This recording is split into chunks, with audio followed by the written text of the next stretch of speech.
오늘 우리에게 주시는 하나님의 말씀 출애굽기 20장 12절 말씀입니다.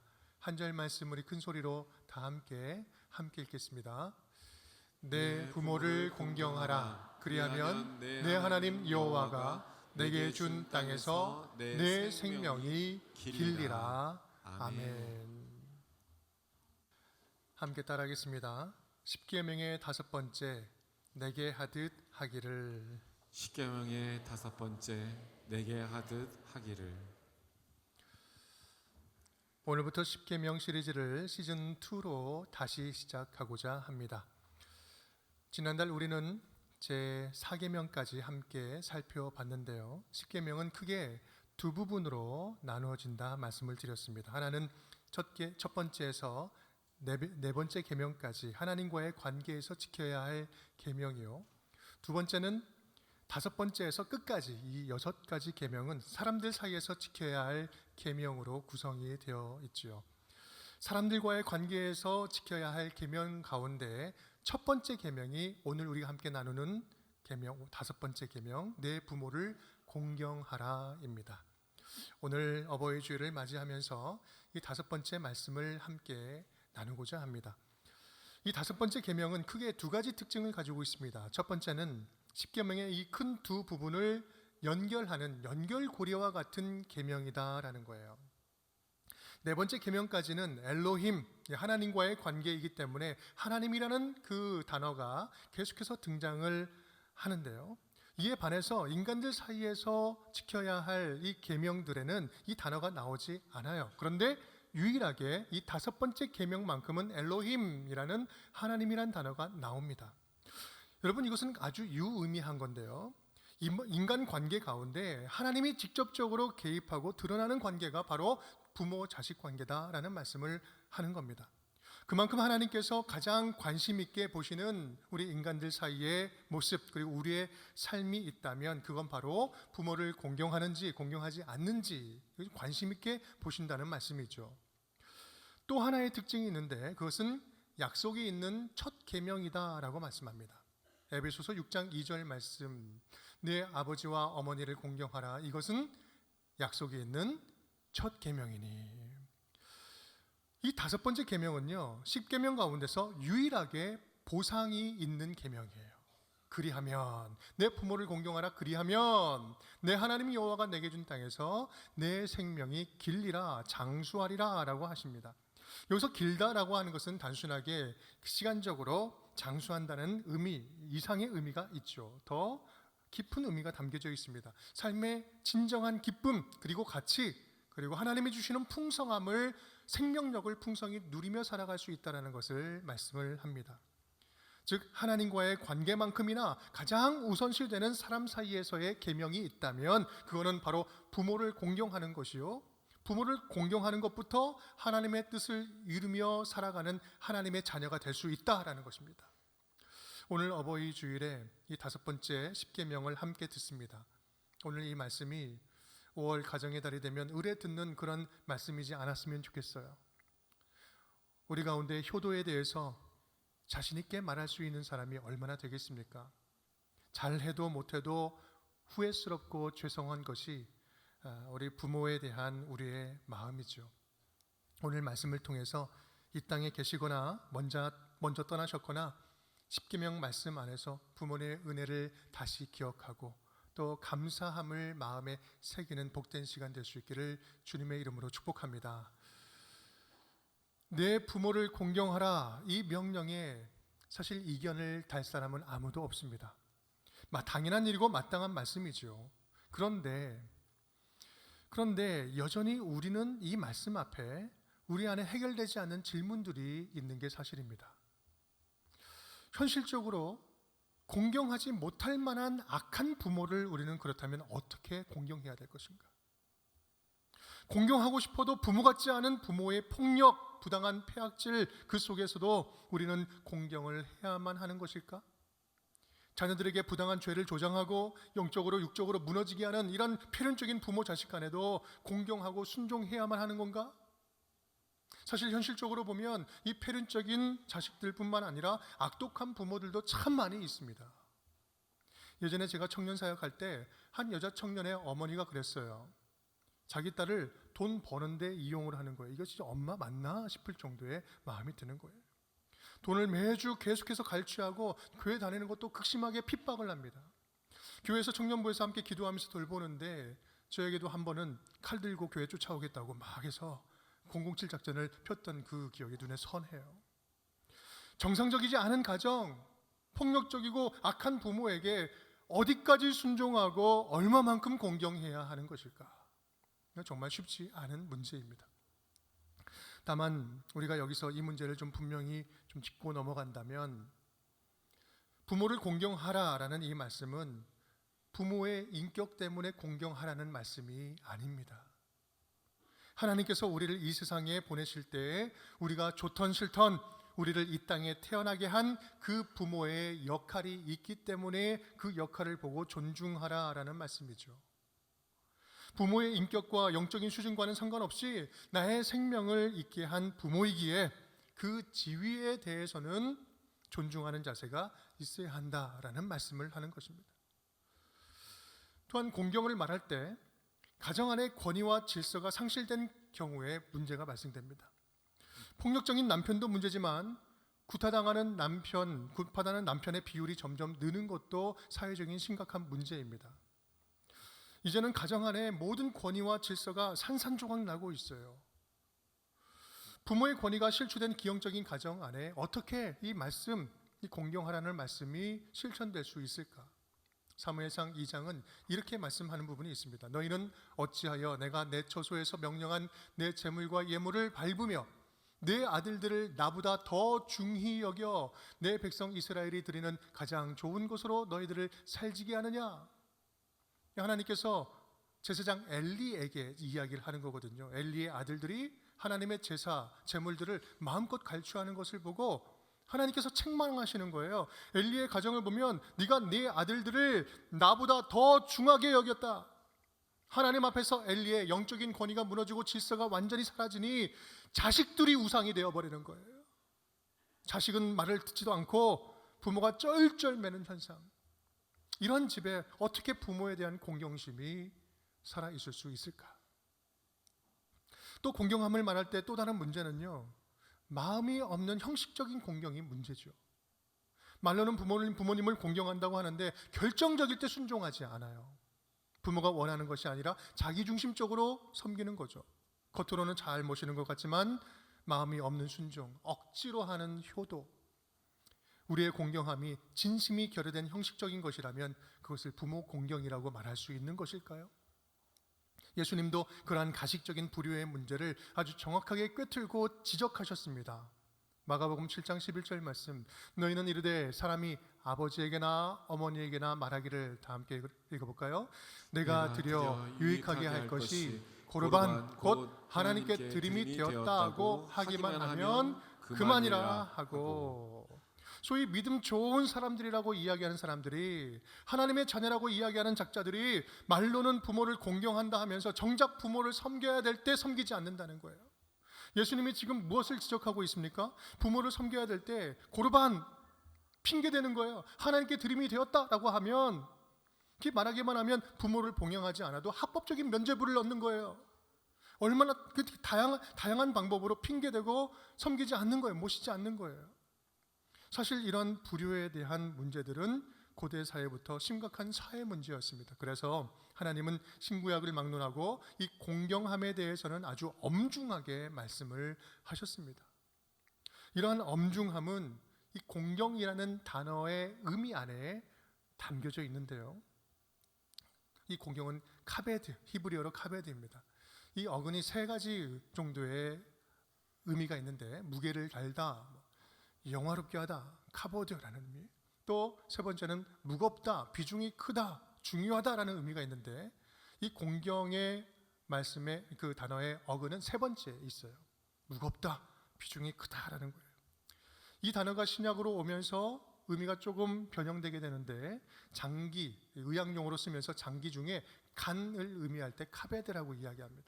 간이 실제로 무겁기도 하고 가장 중요한 장기잖아요. 핵심적인 장기잖아요. 그만큼 부모에 대한 마음만큼은 무겁고 엄중하게 마음의 중심으로 지켜야 된다라는 것을 말씀하는 것입니다. 공경하다, 이 카베드가 무겁다라는 의미이면 그렇다면 그 반대말은 무엇일까요? 반대말은 가볍다? 무관심하다? 아니요. 그 정도의 의미가 아닙니다.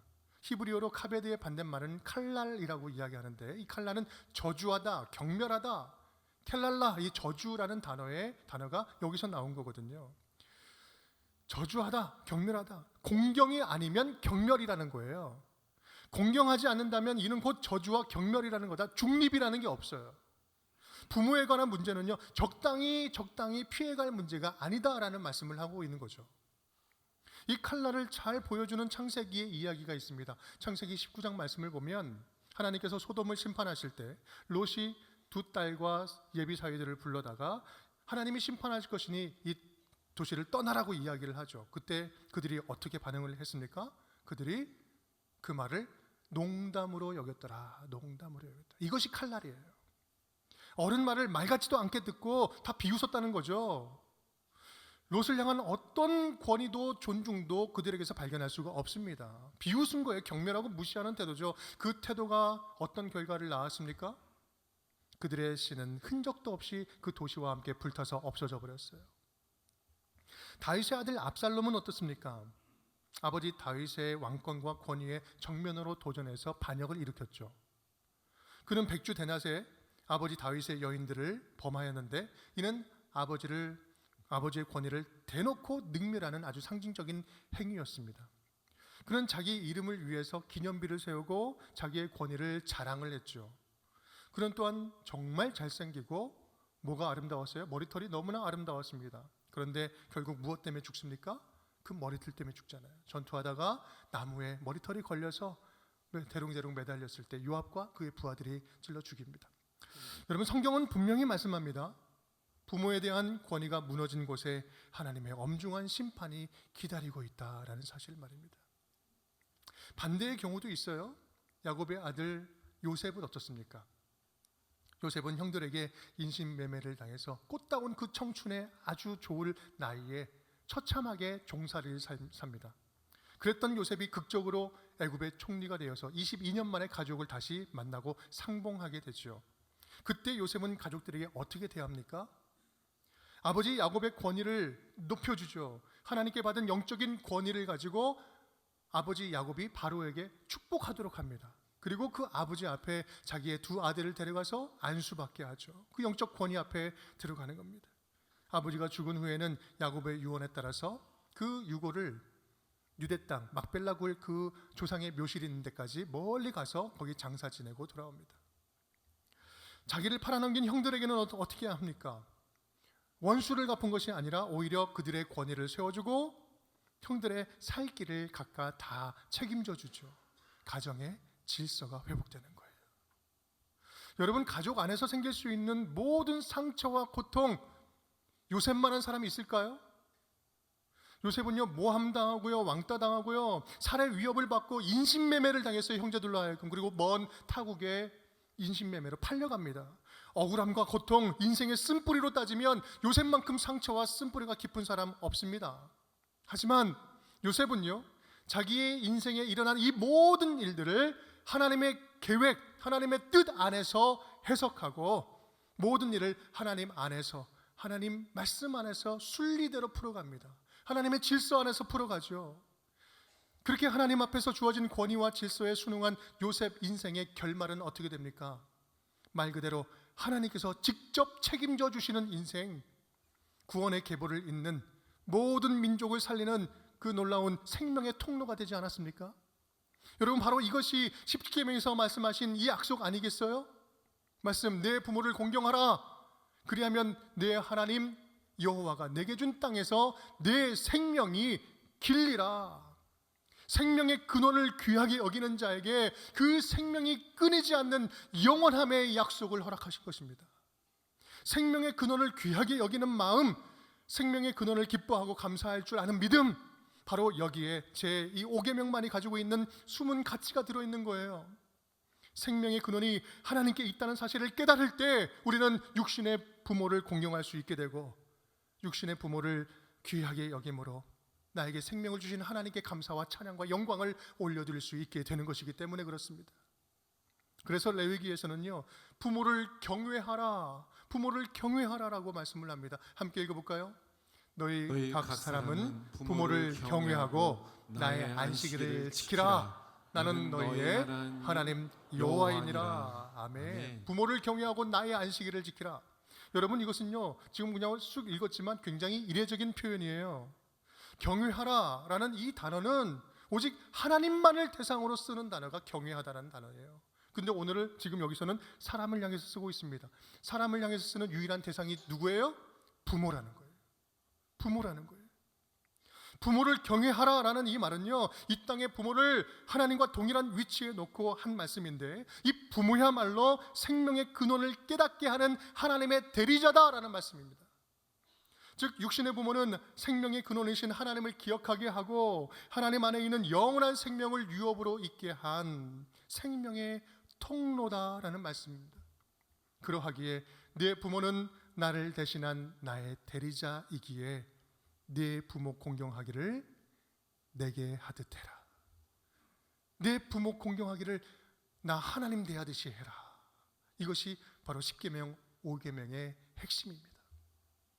사랑하는 여러분, 앞서 말씀드린 것처럼 우리 중에 부모 공경에 대해서 자유로울 사람이 얼마나 있을까요?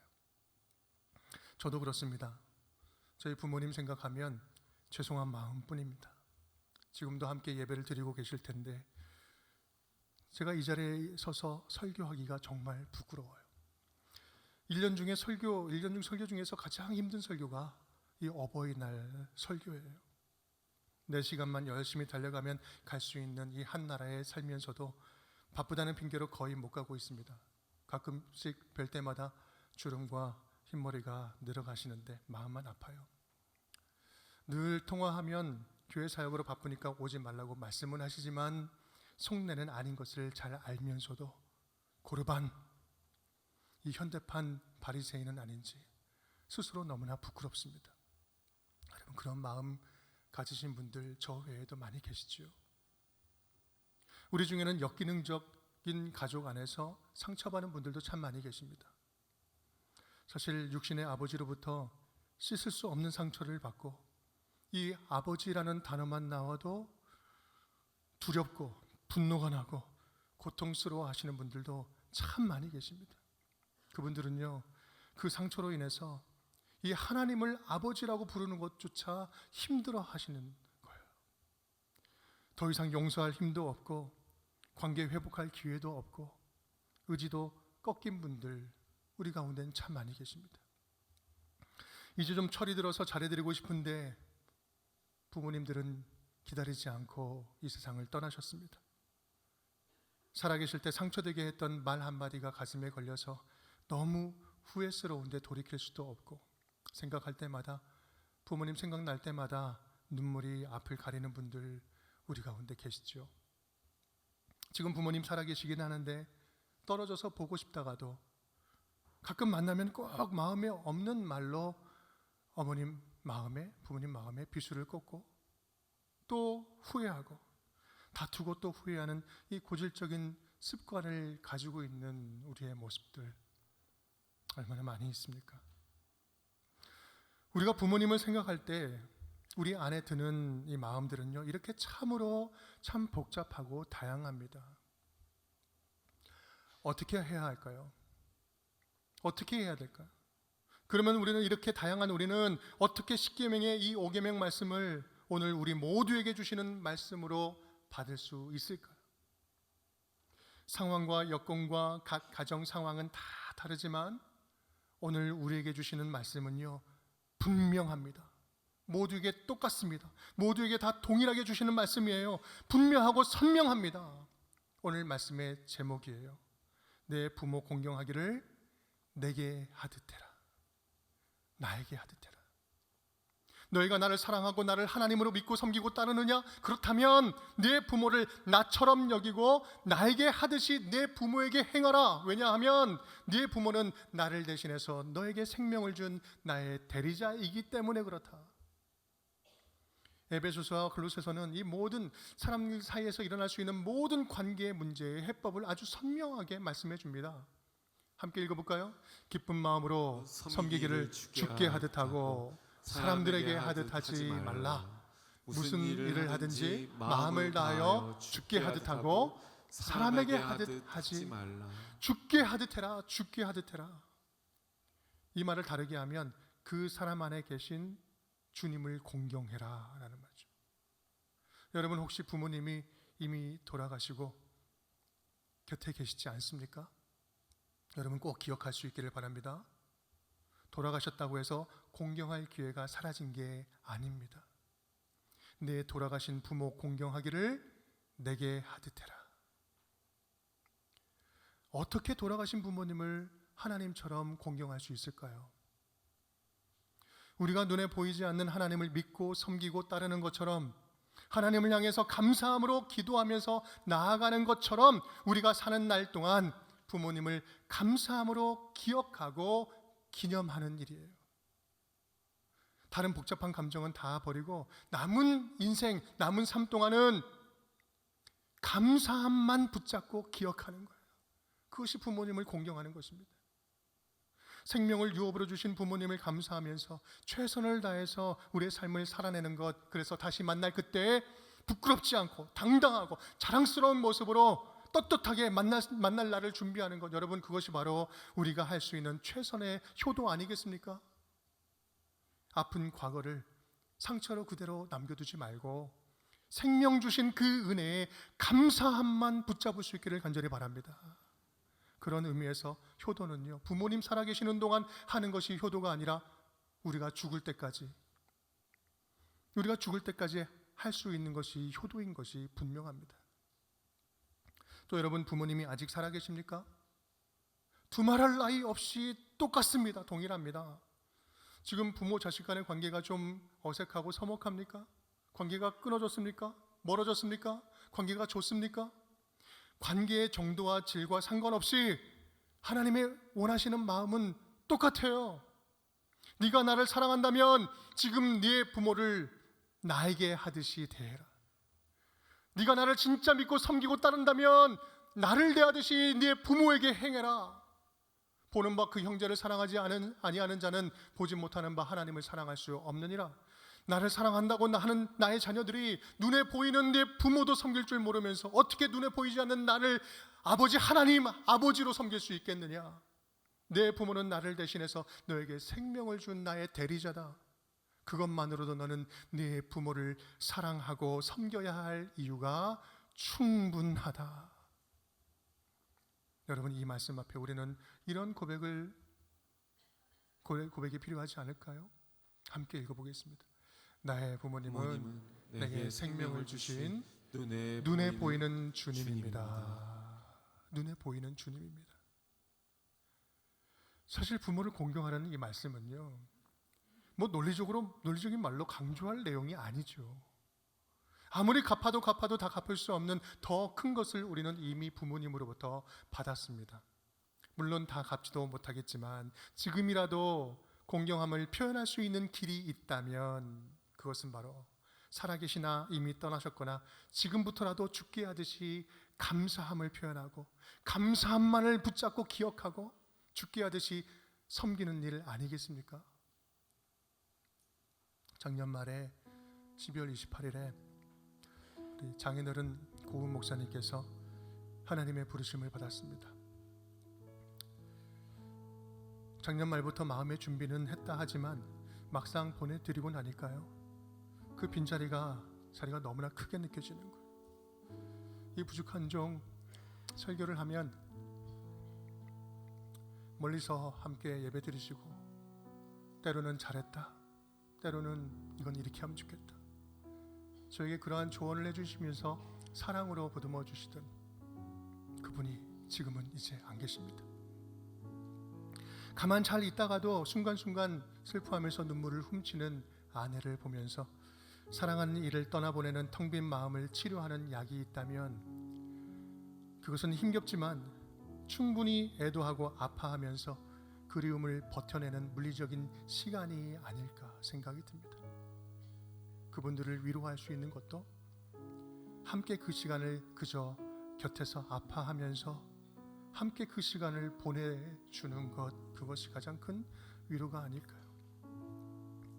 여러분, 이 시간 부모님을 생각하면서 그러한 그리움으로 버티고 계시는 여러분들에게 우리 고은 목사님의 어머니라는 시를 읽으면서 말씀을 마치고자 합니다. 어머니, 5월에 떠난 어머니, 해마다 이달이 오면 오늘처럼 그리움과 죄송함으로 차마 나는 얼굴을 들지 못할 겁니다. 무례한 사람이 아니라 생각했는데 어머니에게는 무례히 행해도 되는 듯 무례했습니다. 화가 많은 사람이라고 생각 안 했는데 어머니에게는 화를 내도 되는 듯 화를 냈습니다. 물질이 없는 것도 아닌데 어머니에게는 넉넉하게 그 작은 주머니를 채워드리지 못했습니다. 시간이 없는 것도 아닌데 어머니에게는 인쇄칼이만큼 함께하는 시간을 충분히 내어드리지 못했습니다. 주장하는 사람이 아닌데 어머니에게는 어려서부터 지금까지 내 주장을 주장하며 살아왔습니다. 그럼에도 아직 한 번도 어머니에게는 제가 잘못했습니다, 용서해 주십시오 라는 말을 안 했습니다. 5월에 떠난 어머니, 해마다 이달이 오면 오늘처럼 그리움과 죄송함으로 차마 나는 얼굴을 들지 못할 겁니다. 사랑하는 어머니, 아버지, 이 땅에 계시나 계시지 않으나 하나님이 주신 생명의 근원으로 주신 부모님을 기억하며 감사함으로 공경할 수 있기를 주님의 이름으로 축복합니다.